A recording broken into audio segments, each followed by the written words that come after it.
ಈ ಚುನಾವಣೆಯಲ್ಲಿ ರಾಜ್ಯದ ಮತದಾರರು ನಾವೇನು ಜನಪರವಾದ ಆಡಳಿತವನ್ನು ಕೊಡ್ತೇವೆ ಅಂತೇಳಿ 2023ರಲ್ಲಿ ಭರವಸೆಯನ್ನು ಕೊಟ್ಟಿದ್ದೋ ಆ ಭರವಸೆಯನ್ನು ಈಡೇರಿಸಿದ್ದೇವೆ ಅನ್ನುವಂಥದ್ದು ಇಡೀ ರಾಜ್ಯದಲ್ಲಿ ಜನಸಮುದಾಯದಲ್ಲಿ ಮನೆ ಮಾತಾಗಿರ್ತಕ್ಕಂಥದ್ದು.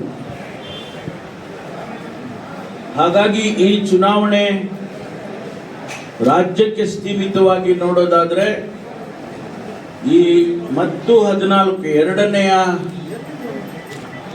ಹಂತದ ಚುನಾವಣೆ ಇಲ್ಲಿಯೂ ಕೂಡ ಉತ್ತರ ಕರ್ನಾಟಕದಲ್ಲಿ ನಡೀತಾ ಇರತಕ್ಕಂಥ 14 ಕ್ಷೇತ್ರಗಳಲ್ಲಿಯೂ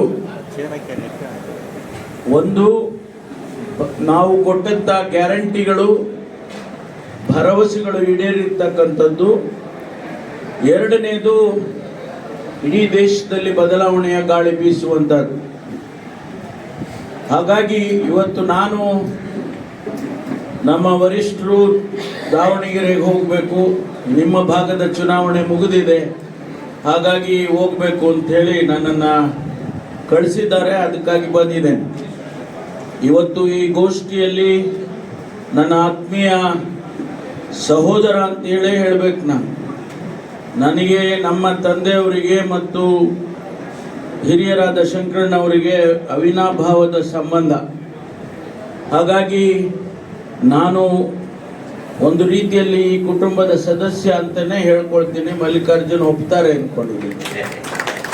ಹಾಗಾಗಿ ನಮ್ಮ ಸಚಿವರಾಗಿರ್ತಕ್ಕಂಥ ಮಲ್ಲಣ್ಣ ಅವರಿದ್ದಾರೆ, ಇಬ್ಬರು ಜಿಲ್ಲಾಧ್ಯಕ್ಷರುಗಳಿದ್ದಾರೆ, ಮಾಜಿ ಶಾಸಕರು ಮತ್ತು ಎಲ್ಲ ಮುಖಂಡರು, ಬಸವರಾಜ ಆದಿಯಾಗಿ, ವಿಜಯಕುಮಾರ್ ಆದಿಯಾಗಿ ಎಲ್ಲರೂ ಇದ್ದು ಎಷ್ಟು ಡ್ರಗ್ಸ್ ಅನ್ನ ಸಪ್ಲೈ ಮಾಡ್ತಾ ಇದ್ರು ಬೆಂಗಳೂರಿನಲ್ಲಿ ಮತ್ತು ರಾಜ್ಯದಲ್ಲಿ, ಇವೆಲ್ಲ ಅಂಕಿಅಂಶಗಳನ್ನ ನಾನು ಕೊಡಬಲ್ಲೆ. ಆದರೆ ಒಂದು ಮಾತನ್ನ ಹೇಳೋದಕ್ಕೆ ಬಯಸ್ತೇನೆ. ಕಾನೂನು ವ್ಯವಸ್ಥೆ ಹಿಂದೆ ನಿಮ್ಮ ಸರ್ಕಾರ ಇದ್ದಾಗಿಂದಲೂ ಚೆನ್ನಾಗಿದೆ, ಸುವ್ಯವಸ್ಥೆ ಆಗಿದೆ. ಅವರು ಒಂದು 2-3 ಘಟನೆಗಳನ್ನು ಕೋಟ್ ಮಾಡಿದ್ದಾರೆ. ಒಂದು, ಬೆಂಗಳೂರಿನಲ್ಲಿ ರಾಮೇಶ್ವರ ಕೆಫೆಯಲ್ಲಿ ಬಾಂಬ್ ಬ್ಲಾಸ್ಟ್ ಆಯಿತು. ಇತಿಹಾಸದಲ್ಲೇ ಇಷ್ಟು ಬೇಗ ಅವರನ್ನ ಹಿಡಿದಿರ್ತಕ್ಕಂಥ ಉದಾಹರಣೆ ಇಲ್ಲ. ಪ್ರಥಮತಃ ನಾವು ಕರ್ನಾಟಕ ಪೊಲೀಸ್ನವರು ಆ ವ್ಯಕ್ತಿಯನ್ನ ಅಲ್ಲಿ ಆ ರಾಮೇಶ್ವರ ಕೆಫೆಯಿಂದ ಹಿಡಿದು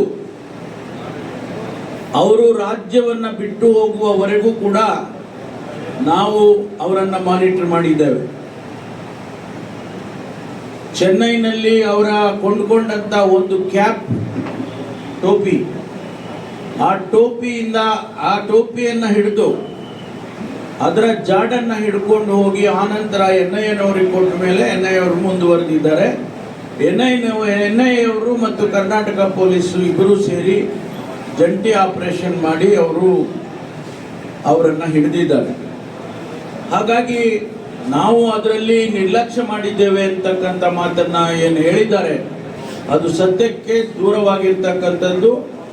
ರಾಜ್ಯದ ಪೊಲೀಸಿನ ಪಾತ್ರ ಬಹಳ ದೊಡ್ಡದಿದೆ ಅನ್ನುವಂಥ ಮಾತನ್ನ ಅವರಿಗೆ ಅಷ್ಟೇ ಹೇಳೋದಕ್ಕೆ ಬಯಸ್ತೇನೆ. ಎರಡನೇದು, ಹುಬ್ಬಳ್ಳಿಯಲ್ಲಿ ನಡೆದಂಥ ನೇಹಾ ಹತ್ಯೆಯ ಬಗ್ಗೆ ಪ್ರಸ್ತಾಪ ಮಾಡಿದ್ದಾರೆ. ಅದನ್ನ ತತ್ಕ್ಷಣ ಗೊತ್ತಾದ ತಕ್ಷಣನೇ ಇದು ಬಹಳ ಸೆನ್ಸಿಟಿವ್ ಆಗಿರ್ತಕ್ಕಂಥ ಒಬ್ಬ ಹೆಣ್ಣು ಮಗಳ ಜೀವನ ತೆಗೆದಿದ್ದಾರೆ. ಅವರು ಯಾರೇ ಆಗಿರಲಿ ಅವರನ್ನ ತಕ್ಷಣ ನಾವು 1 ಗಂಟೆ ಒಳಗಾಗಿ ಇಲಾಖೆಯವರು ಅವ್ರನ್ನ ಅರೆಸ್ಟ್ ಮಾಡಿದ್ದಾರೆ. ಅವರನ್ನ ಅದರ ಹಿನ್ನೆಲೆ ಏನಾದರೂ ಇದ್ರೆ ಅದನ್ನು ಕೂಡ ನಾವು ಪರಿಶೀಲನೆ ಮಾಡಬೇಕು ಹಾಗೆ ಅಂತೇಳಿ ನಾವು ತತ್ಕ್ಷಣ CIDಗೆ ಕೊಟ್ಟಿದ್ದೇವೆ.